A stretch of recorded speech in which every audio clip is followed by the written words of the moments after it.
Fang, thank you so much for joining me today. I love your work. I'm really looking forward to talking with you.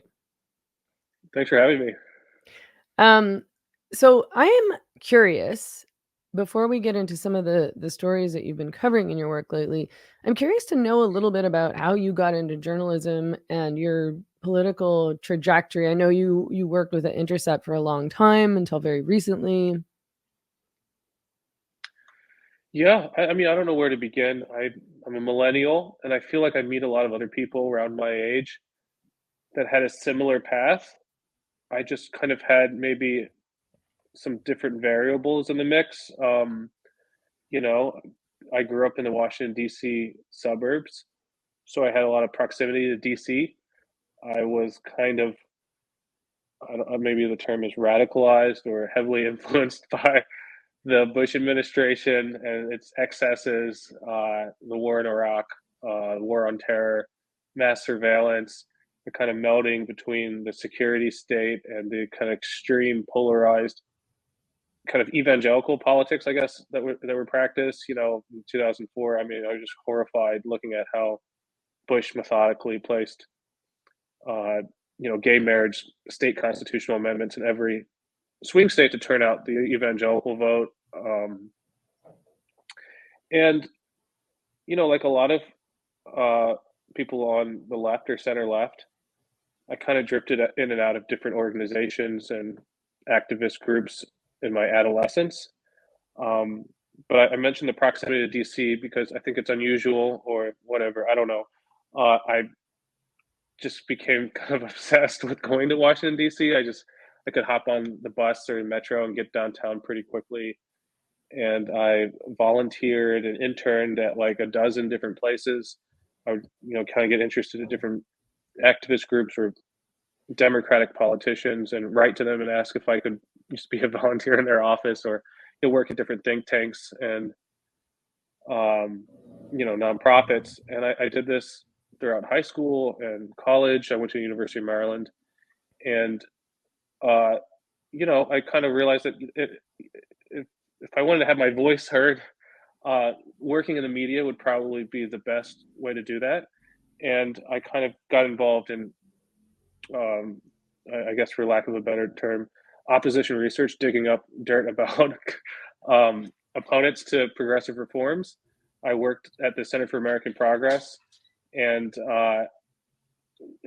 was a blogger at their in-house think tank, Think Progress, for quite a while. And even there, that's when kind of like I think I experienced some of the first ideological, real like high-level ideological conflicts. I kind of gotten grossed out by going to some anti-war marches and radical left events where it seemed like it was very performative, that people were going to this not because they cared about this, the banner cause, the slogan on their um, placards or whatever. I mean, it felt like just like kind of like a music festival vibe. People were there to have fun, but they didn't care about actually affecting change.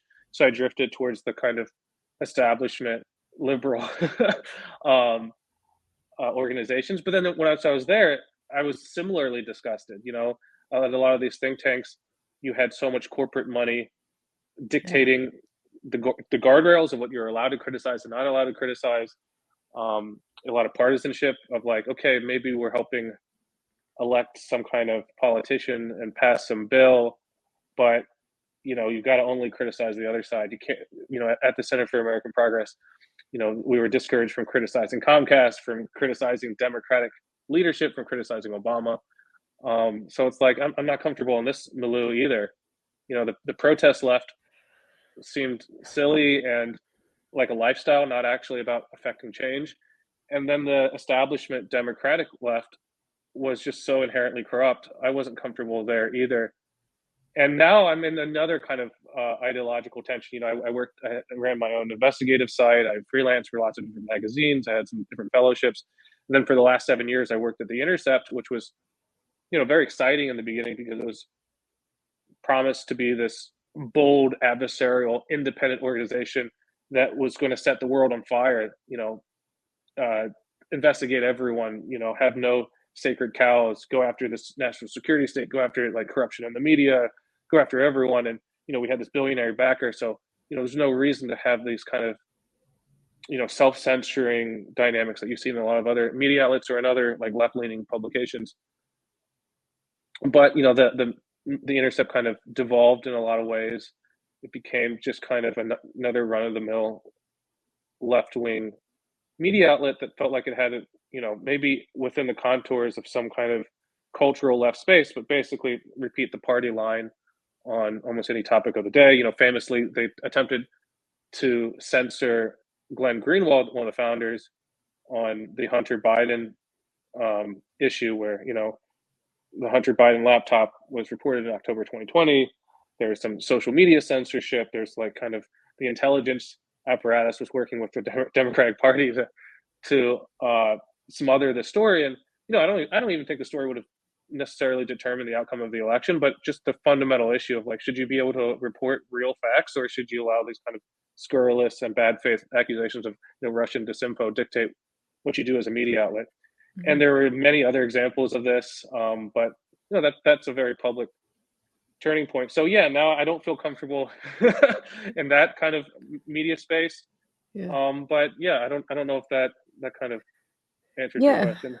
Yeah, I mean, it's unfortunate because it seems like, I mean, most of the media that I follow nowadays, it's just independent journalists and independent journalists who've left either mainstream media or even, left-wing progressive media, but left these organizations because they recognized these biases or because they were censored in some way. And yeah, it seems like that's sort of the only free space. What's been your experience going independent? You just went to Substack recently. Yeah, so in April I officially launched my Substack, and it's been really fun. It's been liberating.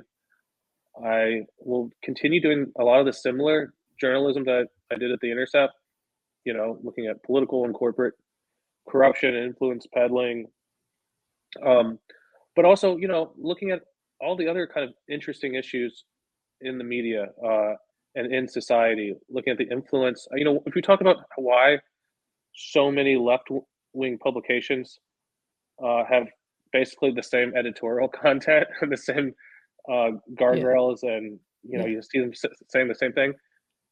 I've done this with a lot of other public policy issues, whether you're looking at energy or healthcare, but you can kind of apply the same lens to progressive media. You can follow the money. It's the same group of foundations that fund basically every major liberal magazine and outlet. It's also a cultural phenomenon. There's a class dynamic too. There are not many kind of working class people or people who, you don't. I don't want to be deterministic. You can grow up wealthy and still be a great reporter who, reports on working class issues with a lot of empathy and nuance. But what I mean by class issues is that there's this kind of Ivy League prep school, private school clique that ends up dominating all of these outlets, and they're within uh, that social group. There is a kind of condescension towards working class concerns around public safety, around identity, um, and so it's partially money. It's the same group of billionaire foundations that fund all the media outlets. American Prospect, Mother Jones, Intercept. It's a very small group of funders. But then there's a cultural class dynamic where the types of editors who are elevated and reporters they tend to hire have a kind of dogmatic, closed-minded view around kind of messy issues around, like, public safety is a big one. There's this kind of concern, and identity is another, where there's this concern that if you look at any of these issues um, and see it a genuine concern of balancing civil liberties and public safety in terms of the need for police, and how we kind of fund prisons in a humane way. There's not much interest in it, and if you meet just normal Americans, I think most people don't care that much about racial identity or even gender identity, but there's an obsession around kind of stereotyping and categorizing people around race and sex among these highly educated, upper income editors at these types of outlets. Yeah, and I think that one of the ways that we first started or a lot of us first started questioning, probably some of us were ahead of the game, questioning those kinds of narratives, and the way that violence against people in general and things like crime and policing have been politicized and weaponized was through Black Lives Matter. And I actually just rewatched a video that you posted on Twitter. It was from 2020, and you'd interviewed this guy. I think he was a Black guy. And he was saying, why does Black Lives Matter only care about violence against Black people when the perpetrator is a white guy? There's a lot of other violence that's happening in our communities. There's a lot of Black on Black crime, Black on Black violence. Why doesn't BLM ever talk about or care about or address that? Yeah, no, that was a controversial moment. Um, you know, and an unfortunate one. I was, when the George Floyd thing happened, I followed it in the news initially, and then just got out of the house and started going to the different protests and going to places where some of the protests and riots were occurring. I went down to with another reporter, with Leighton Woodhouse, who's been on your Okay. program. Mhm. We went down to downtown Oakland to Chinatown, and this was a community that is mostly low income. There's a one building that's dedicated to senior citizens there, and the ground level floors are pharmacies, shops, restaurants, what have you, and they were all looted. This restaurant where I had my wedding reception was completely smashed and destroyed. The pharmacy where the senior citizens get their prescription drugs was looted. There's all these kind of political slogans sprayed on the walls, and it's like, I think at the Intercept and other media outlets, there's not a very good understanding of race riots. If you look at the way that they describe the Watts riot in 1965, Rodney King riots, and others, it's very reductive. It's like this is an uprising against capitalism, against white supremacy, and the Watts riots in the '60s. It's complicated. There were a lot of Jewish-owned stores that were targeted. It almost was like a pogrom of Jewish Los Angeles citizens who were attacked, and there was certainly also concern around racial discrimination from the LAPD and unfairness in housing policy. It was messy, but there was so much collateral damage that you couldn't there's to report it just as like an uprising against capitalism. That's it. Was just inherently dishonest, and I think the same thing happened here in 2020. Um, there's attacks in Chinatown, and that's the same thing played out in San Francisco, where there's just a lot of opportunistic looting that was Mhm. completely disconnected from any kind of, you know, demand for changing policing or race or whatever. I mean, it was just more like here's a community that's very weak. Let's prey upon them. I think that's basically how it played out. And during this same week, because so many Bay Area police departments were redeploying their forces to the big marches in San Francisco and Oakland, a very working class, very um, diverse suburb called San Leandro, on I think it was a Monday or a Sunday night, deployed all its cops to San Francisco. So for 5 hours, there was a period of sustained looting. An entire mall got cleaned out. People Oh went my into the god. Dodge dealership and stole 80 cars and started just doing, wheelies and driving them into buildings. And, it's just chaos. And there's like nothing even remotely political about this. So, I went to San Leandro again with Leighton. We just started interviewing people, and, nothing was that shocking. A lot of normal San Leandro residents were like, look, we support, any reforms on policing. We're against racism, but we're absolutely against any kind of violent protest and looting. What happened to our community is disgusting, and they're upset about it. It was like, all right, fair enough. Walking back to my car, a young man named Max ran up to me and said, "Hey, are you in the media?" And I said, yes. And he said, well, I've got something I want to say. I was like, well, what do you want to get off your chest? And he said, basically, your listeners can watch the video, but he basically said, to paraphrase him, my cousins, two of them were murdered. They weren't murdered by a white man or a police officer. They're murdered by another black man, but no one protested. No one cared. I know that if I'm killed as a black man by a police officer, all these people will protest. But for some reason, if another black person kills me, no one will care. And I thought that was a very poignant and fair comment. I mean, that is an inconsistency in this movement and in a lot of the discourse. Certainly, police and citizens have a different level of scrutiny, but we know from listening or watching any of this discussion around Black Lives Matter that they will apply it to just a random jogger or anyone else. So it's a legitimate conversation to be had, but as soon as I posted that, I was accused by my colleagues of racism. That one colleague just straight up lied and said I was asked not to stop being racist. Lee, stop being racist. The editors told me to stop being racist. That never happened, of course. They just this colleague made that up, and then half the Intercept staff retweeted this. And I was trending for at least one day nationally. I was getting death threats. People were said they would protest outside my home. And this was all instigated, or a lot of it was instigated by your colleagues. Like that's 100% a harsh instigated. experience. Yeah, and I've treated my colleagues with whom, or my former colleagues with whom I have very significant political differences, with respect. I don't publicly accuse them of anything. I don't treat them poorly or whatever. And this was a very nasty experience. And after that, I just lots and lots of hate. People came out of the woodworks. I report on so many issues. I write about healthcare and big tech and whatever, and people come out of the woodworks. I reported. I broke a lot of the stories around Google secretly developing and selling its AI to the military for drone targeting. And there was someone that I tried to get a comment from there, and she lied to me and said she didn't know anything about the program.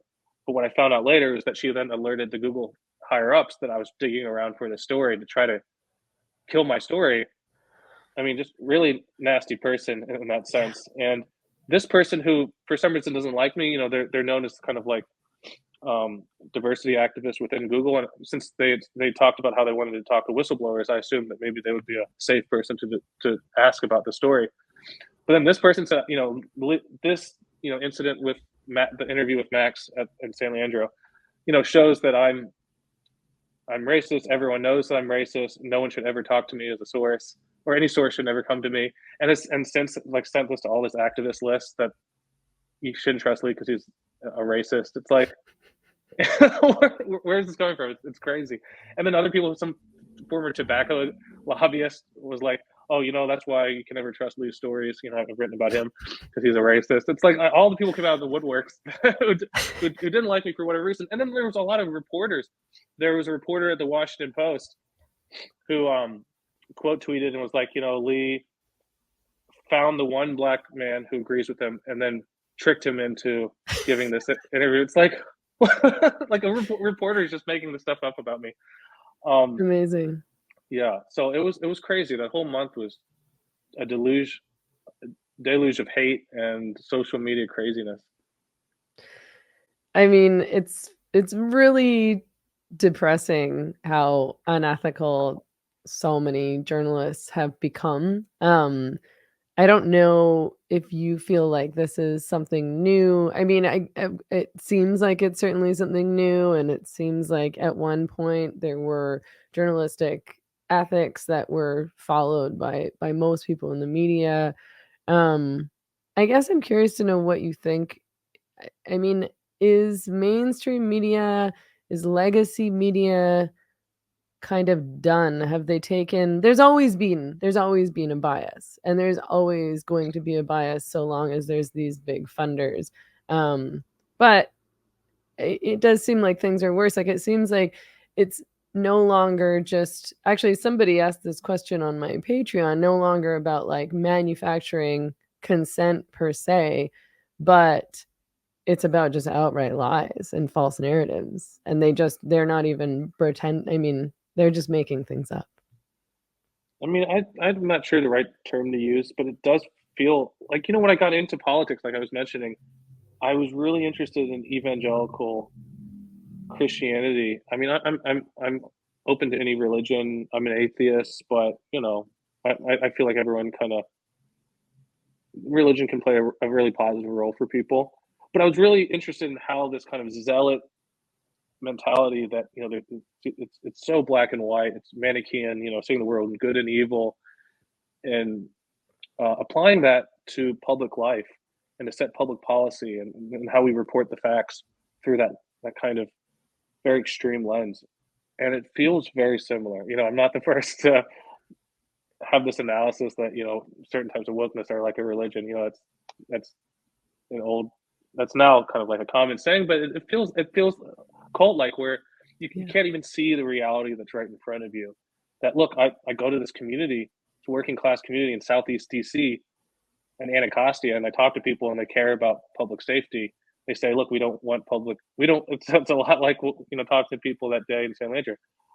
People don't want police brutality. They don't want to get jacked up and unfairly targeted by the police, but they also want responsive, effective policing. They don't want gangs terrorizing their neighborhoods. They don't want drive-by shootings. They want people who commit murder to be caught. They want good detective work. They want to live in safety and security.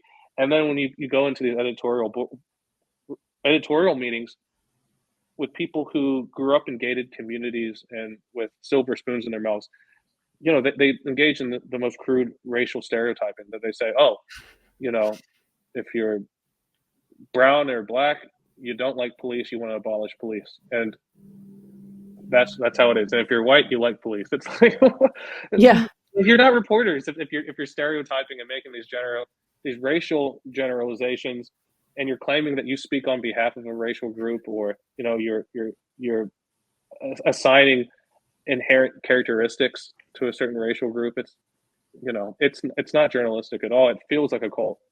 Yeah. And I mean, I think a good example of that was the Jordan Neely story, which you wrote about on your Substack, and I appreciated that piece and referenced it in what my commentary on Substack also. But I mean, he like that whole incident was weaponized in such an extreme way for political purposes, to the point where, I do try to not get too cynical, but it's hard not to when you're seeing this over and over and over, and it's so disingenuous and so lacking in integrity. But people treated this as, I mean, literally a black and white issue, but this guy is the innocent. Daniel Penny is the evil murderer, and this is all divided along political lines. And if you don't take one side, then you're, a white supremacist and you support murder. Um, and yeah, I mean, that's a really complicated issue, and what I feel like the left did is they just threw the working class totally under the bus. I mean, who takes the subway? Yeah. Like, who's dealing with all this violence, like, on the New York subway system? And, like, when I was in Vancouver, I took the bus through the downtown east side twice a day for, like, I don't know, 15 years or something like that.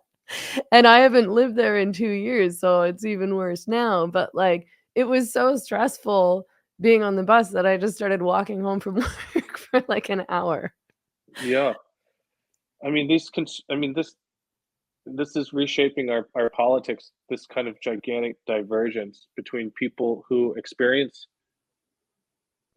these issues around crime and public safety, and people who don't, and still have a lot of influence. Um, yeah, I mean, cited a poll in my piece last year. New York one and Siena did a poll around public safety issues, and at 91% among racial groups, they surveyed Asians, whites, African Americans, and among racial groups, more than whites and Asians, African Americans supported deploying more police officers to the New York subway. Among all racial groups, among every income group, among every age group, whether you're Democrat, Republican, Independent, everyone supported more tools to institutionalize people who are a danger to themselves and others. This is a fraught topic because obviously we know about the scandals from the early 20th century around electroshock therapy and a lot of the abuses that happened in mental hospitals in the past. But we've kind of taken the extreme pendulum where we're like, okay, well, because of scandals and abuses in the past, we're not going to institutionalize anybody, and because of police abuse in the past, we're going to oppose, stationing police officers um, in some ways, and that kind of extreme reactionary politics uh, leads to these kind of public safety issues, but they're completely divergent from what people actually want. There is a way to craft uh, humane policing and mental health services. There are a tiny subset of people who, you know, it they won't voluntarily take mental health services. They are violent. They are attacking others. They will harm themselves as well. And this is something that we need to actually seriously work through and resolve. But instead, we have these kind of extreme reactions from parts of the left, the ACLU, that they oppose any of these policies, and it just seems disappointing because then they grasp onto tragedies like the Jordan Neely death, and they immediately seek to politicize them. Well, it's like you oppose policing in the subway. If there's a police officer there, maybe we would have had a different outcome. You opposed institutionalizing the severely mentally ill, so they're not going to be there. You know, and now when you actually do have this tragic event, now you're seizing onto it and saying this is a racial lynching. You look at these groups and the rhetoric they're using. It's like they want a riot, they want violence. They're not. The facts aren't out. Perhaps Daniel Penny did choke too hard. I don't know. But I don't think these organizations that were pouring gasoline on the fire here know anything. I mean, they don't have. They're in New York. I'm not in New York, but they know even less than I do. It seems. Yeah, I mean, it doesn't seem like they're actually looking for solutions. They're doing a lot of talking, and they're doing a lot of accusing, and they're doing a lot of labeling, and they're doing a lot of like vilification and division, and I don't know what it is that they're offering in terms of a solution. Sometimes it seems like they'll offer things like housing, like these people are living on the street, they need housing. But Sure. I mean, I think that most of us probably know, and if you think about it for a minute, sticking somebody like that in a house is not going to solve his problems. Yeah, and there's been a lot of research on this. We do need better housing solutions, but if you don't treat the underlying illness, the addiction, for especially people who are severely addicted to drugs, they will still kill themselves. They're overdose, um, or they can still if there's someone who's prone to violence, they can still go out and harm someone if they don't have treatment. And yeah, there are not a lot of solutions from this far left set. Other than throwing money at voluntary programs like housing or needle exchanges and that type of thing. And I'm not necessarily opposed to some of that. It's and here in San Francisco, I was publicly supportive of Prop C, our big tax overhaul that put hundreds of millions of dollars into housing programs for the homeless and addicted. Hmm. But you were just here in San Francisco. You see, it hasn't. I mean, I don't know if you were here before 2018 when this was passed, and it took a few Not years for this really. to get implemented. But if anything, it's worse. I live here. You see the problem everywhere. To say that we can just throw money at some of these, um, you know, these kind of small ball housing housing programs, or needle exchanges, or safe injection sites, what have you, without true intervention for people who really need it. I mean, you just look around the world where not many places are doing what cities like San Francisco are doing. The other drug legalization, decriminalization experiments around the world have the policing and mental health intervention that you need to go in tandem with that. We're doing one without the other. Mm. Right, right.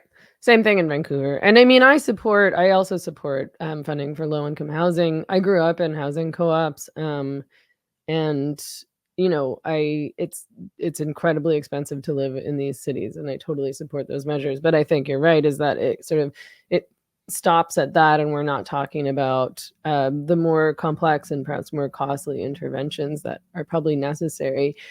Um, I wanted to talk to you about a story that you broke last month that was super important, which is the fact that you discovered that that Big Pharma, was funding community groups to get them essentially to pressure people into taking these vaccines and and to support the mandates. And I think that, you know, maybe it should be obvious that these corporations are funding propaganda, and funding politicians and whatnot in order to push their product. But in this case, it was the president of the Chicago Urban League, um, which is an interesting angle for them. So how did you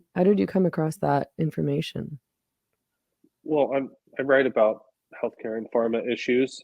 I've only recently written a little bit more about the mandate. The pandemic has been just unending, interesting political and policy issues. Yeah. Early on, I was writing about the lack of medical supplies and some of our trade policies around that. Later, I was writing about the intellectual property issues around vaccines.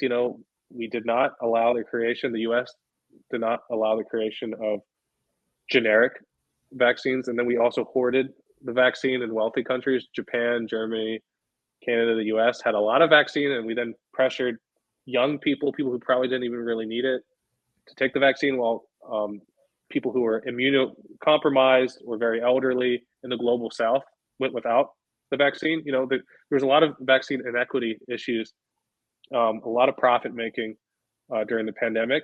And this is, I think, actually related to that.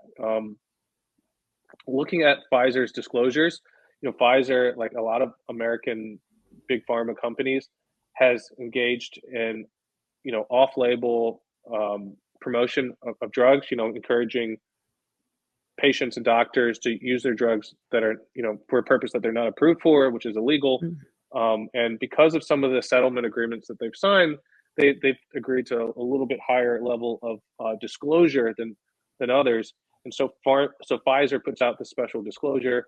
I took a look at it and started connecting some dots, because that they earmarked money for vaccine promotion, for advocacy around vaccines, defending the vaccine, to all these groups that were not, that I was like, hey, what are they, what's going on here? Because they're giving money to, like you mentioned, the Chicago Urban League, the civil rights group, money earmarked for promoting the vaccine, to a corporate watchdog group, the National Consumers League, lots of different patient and doctor organizations that came out of the woodworks to endorse the vaccine mandate.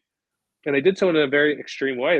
They said that there are no exceptions for prior infection and natural immunity. They said, no matter what, no matter if you're, someone in their early 20s who's basically no chance of dying of COVID, unless, of course, there are exceptions there. If you have some immunocompromised or some other disease going on, you might need it. But generally speaking, if you're young, you didn't need the vaccine.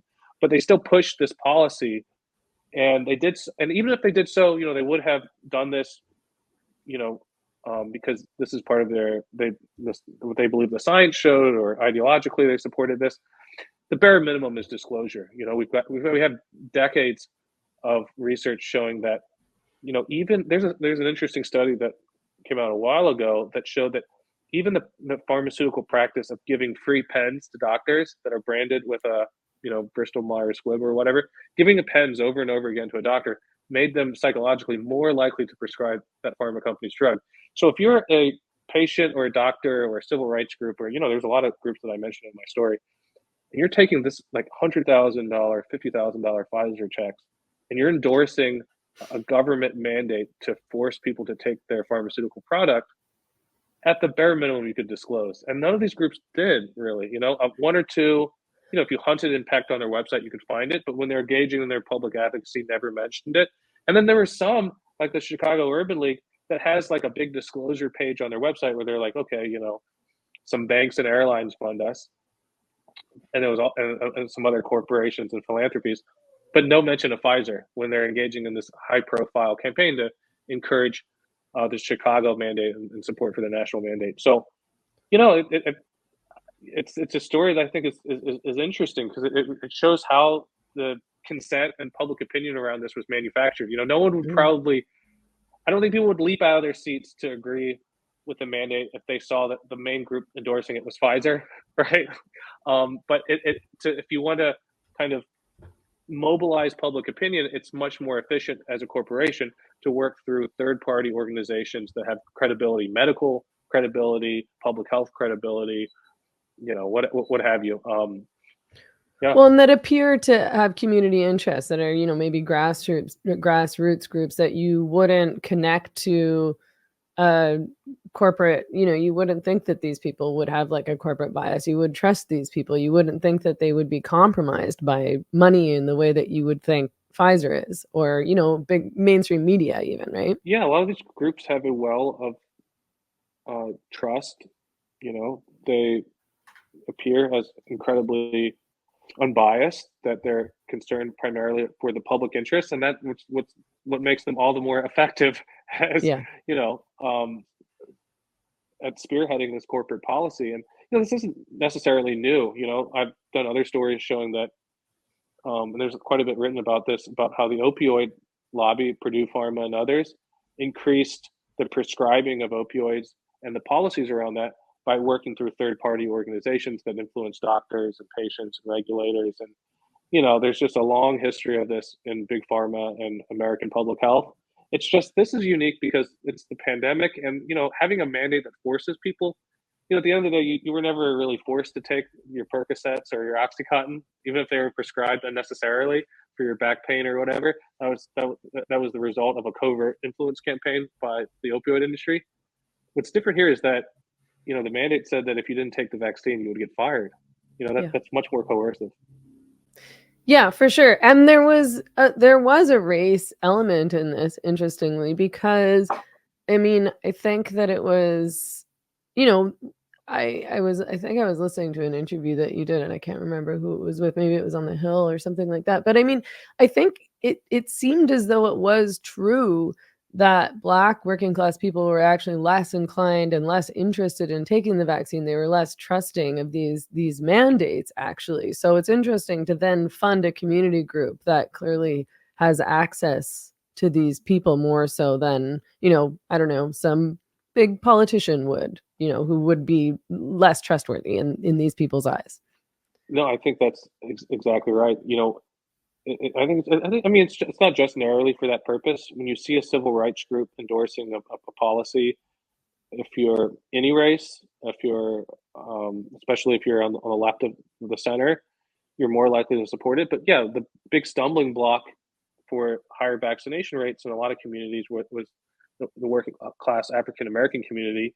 And so to have this venerable civil rights group, the Chicago Urban League, endorse it, go out in the media, and provide their stamp of approval, it's very effective. And again, this isn't necessarily unique to Pfizer. I've written about what's happened in California when there was an effort to lower prescription drug prices to basically, not without going too much into the details, that lower the amount that the state Medicaid reimburses for certain drugs, and then that would hopefully lower the prices overall because the state purchasing agencies affect the prices in a whole market. They were attempting to use the list price used by the VA, and the drug industry obviously didn't want this. They spent like $100 million to defeat this effort to lower drug prices here in California.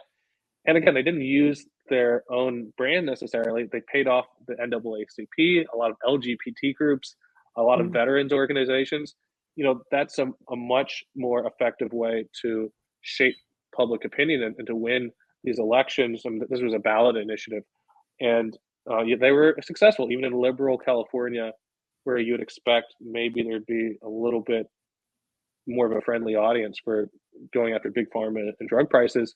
No, the drug lobby still won here, but they again won it through co-opting the voice of people of color, of LGBT organizations, and putting their name on all the ads and on TV and the radio and the mailers, and it works. I mean, I think this answers one of the questions that, some people have been asking around why the left has been so duped by this. Like, since when has the left been trusting of corporations?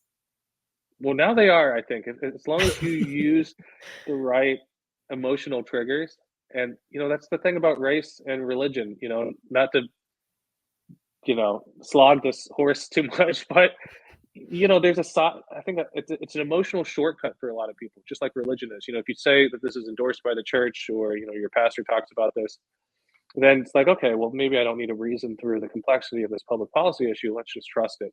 And I think race has a similar effect on a lot of liberals, where it's like, okay, they're not going to necessarily trust, Goldman Sachs or Uber, but for this civil rights organization or this group that claims to support civil rights and is led by people of color, and they're using these emotionally arresting arguments about histories of oppression or whatever, and then it's like the thinking part of the brain turns off, and then you just say, okay, I support it, even if the actual agenda being pushed is beneficial to Uber or Goldman Sachs, or in this case, Big Pharma.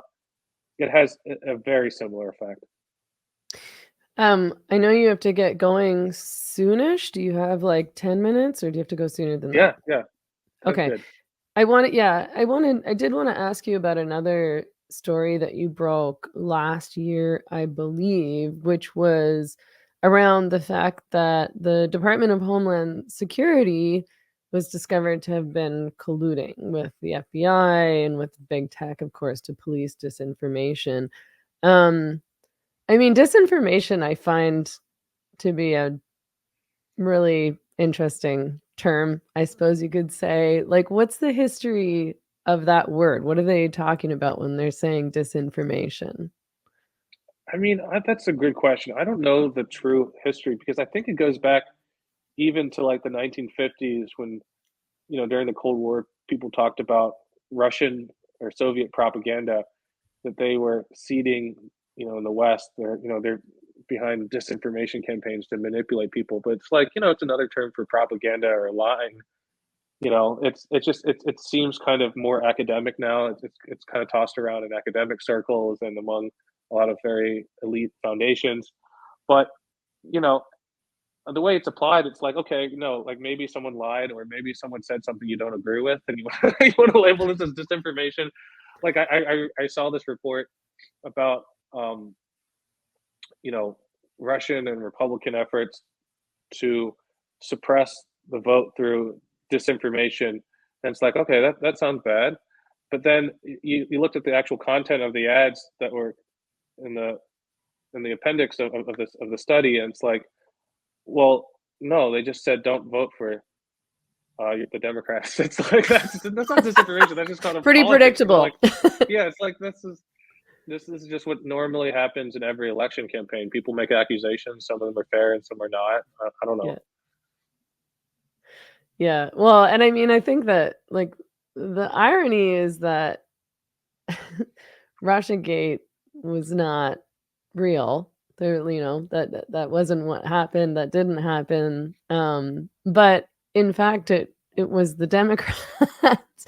turns out, turns out it was the Democrats who were, I think, like planting information, planting bots, planting narratives in the media to sell their preferred narratives, to Yeah, push that's right. I their mean, like, politics. it's just that was astounding. I think people in the West did not understand the big kind of cultural political shifts that were happening everywhere. That I think in the post financial crisis world, there was a level of rising inequality and political stagnation. Not much had changed. So you had these kind of big upheaval elections all over the place. Obrador in Mexico, you had Brexit in the UK, you had Trump, and these were gigantic shifts that people didn't really understand. And there was a lot of cope happening, rather than kind of really understand why so many Obama voters would switch to supporting Trump, rather than just kind of looking at, in my eyes, just the Occam's razor kind of thing. It's like, people wanted change, and they saw Hillary as the status quo establishment candidate, and Trump was the populist outsider that promised to shake things up. Mhm. That was the 2008 Obama election campaign slogan as well, and that's what a lot of these voters wanted. That's kind of the crux of everything, in that kind of era of elections. But there were a lot of liberals who could not live with this result. They saw Trump's racism and xenophobia and sexism as inherently disqualifying, and they reached to create a narrative that was completely invented. That no, it's someone had tampered with the votes. They thought Russians hacked our voting machines. No, they seeded us with disinformation. They spent a few $1,000s on janky Facebook ads. That's what really swayed the election, where there was like $1.3 billion spent, a few $1,000s in Russian Facebook ads. That's why you had the entire industrial Midwest voting instead of that was the heartland of the Democratic Party for generations. Suddenly, it flipping to Trump was because of a few Facebook ads. Oh yeah, that's definitely the case. But yeah, it's people can't grapple with the reality in front of them. They don't want to understand why voters behave and normal people behave the way they do. They want to kind of create these mythologies and narratives and then stick to them. And then they also thought that this could help undermine and Trump and get him impeached, and that Mhm. never shook out as well. But yeah, I think this is kind of a moment where a lot of the media lost their mind, a lot of the political establishment, and you see it reverberating around journalism too. It's like, yeah, there is a problem with a lot of lying on social media, if you want to call it propaganda or disinformation or whatever. Yeah, sure, of course, that's an issue. But the very biggest lies that are like believed by tens of millions of people are being propagated by the same liberal elites who tell us that disinfo is the biggest problem we face. So it's like, all right, I don't know, it makes you a little bit skeptical of the whole enterprise. For sure, and, so what kinds of disinformation were they talking about? What did you discover in reporting that story?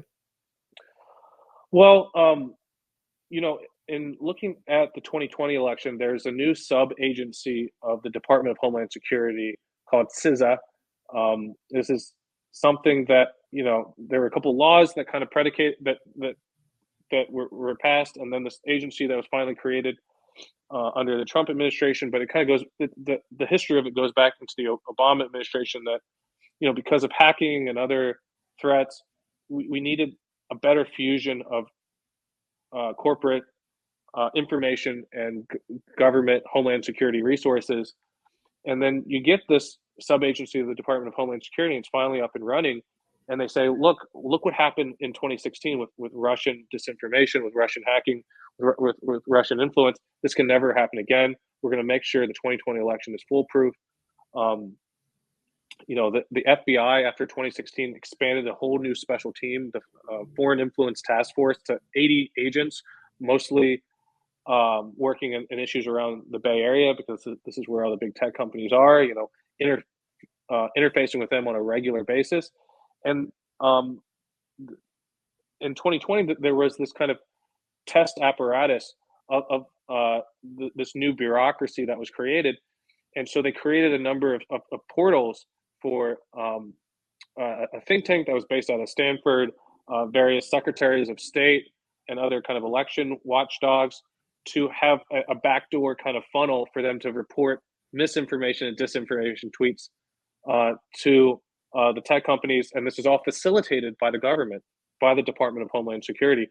So they're providing their approval. They're providing pressure on the tech companies to say, hey, look, you're getting all these tagged tweets. Are you acting on them? So, when people talk about was this censorship, you have the government, you have the FBI and DHS creating the infrastructure for these outside organizations to flag content for Twitter, Facebook, and others, and then they're applying daily pressure. So you know, and if in terms of the content, I mean, it's just really there are a lot of fundamental issues that are raised by this.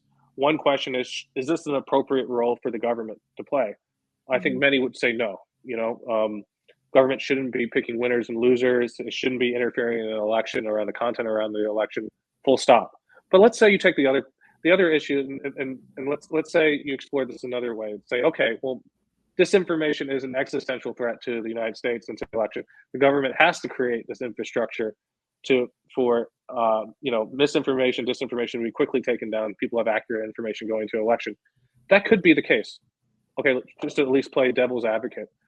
But functionally, how this happened is that you had in the Stanford partnership, you had the DNC working